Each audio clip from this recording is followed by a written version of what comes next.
భారతదేశంలో క్రికెట్ ఆట గురించి దానికున్న ఫాలోయింగ్ గురించి ప్రత్యేకంగా చెప్పనవసరం లేదు. ఈ సమయంలో క్రికెట్ బోర్డుల రాజకీయ నేతల జోక్యంపై కూడా నిత్యం ఏదో ఒక విమర్శలు వినిపిస్తుంటాయి. ఇందులో ఉన్నతమైన బోర్డు, చిన్న బోర్డు అనే తారతమ్యంలేవి ఉండవు అని కూడా పలువురు సీనియర్లు చెబుతుంటారు.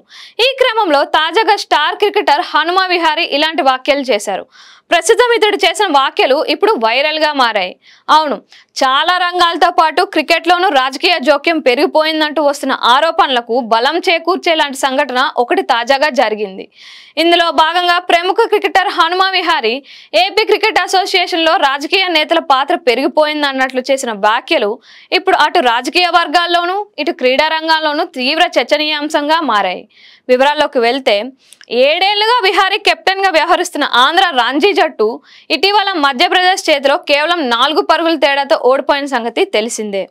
ఈ సీజన్ లో ఒక్క మ్యాచ్ లో ఏపీ టీంలో 17వ ఆటగాడిని కెప్టెన్ విహారీ మందలించాడంట. దీంతో అలిగిన ఆ ఆటగాడు ఈ విషయం తన తండ్రికి చెప్పాడంట.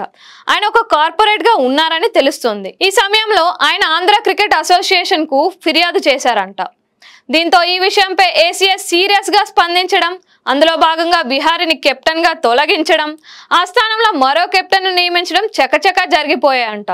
దీంతో ఈ విషయాన్ని తన ఆవేదనను మధ్యప్రదేశ్ తో మ్యాచ్ ఓటమి అనంతరం విహారీ ఇన్స్టా వేదికగా పంచుకున్నారు. రాజకీయ నాయకుల జోక్యం వల్ల తాను కెప్టెన్సీ కోల్పోయినట్లు తెలిపాడు.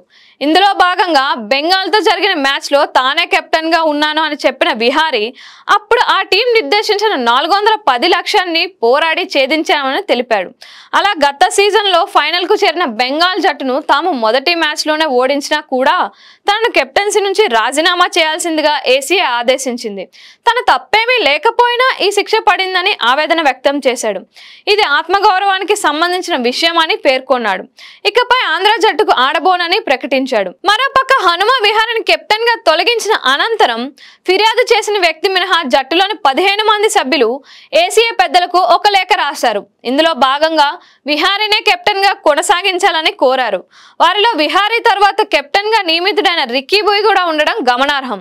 ఈ క్రమంలో విహారీ అభ్యంతకర పదజాలంతో దూషించినట్లు తమ సహచర సభ్యుడు ఒకడు ఫిర్యాదు చేశాడు. కానీ విహారీ దురుసుగా దూసుకొచ్చాడన్నది నిజం కాదు అని వారు పేర్కొన్నారు. కాగా ఈ సీజన్ లో 13 ఇన్నింగ్స్ లో విహారీ 522 పరుగులు చేశారు. రిక్కీ బూయ్ తర్వాత జట్టులో అత్యధిక పరుగులు చేసిన రెండో ఆటగాడిగా ఉన్నారు. ఇదే సమయంలో ఆంధ్ర తరపున అంతర్జాతీయ క్రికెట్ ఆడిన అతి కొద్ది మంది క్రీడాకారులు విహారీ కూడా ఒకరు. కాగా భారత్ తరపున 16 టెస్ట్ మ్యాచ్లు ఆడి 839 పరుగులు చేసిన విహారీ వెస్టిండీస్ పై సెంచరీ చేశారు.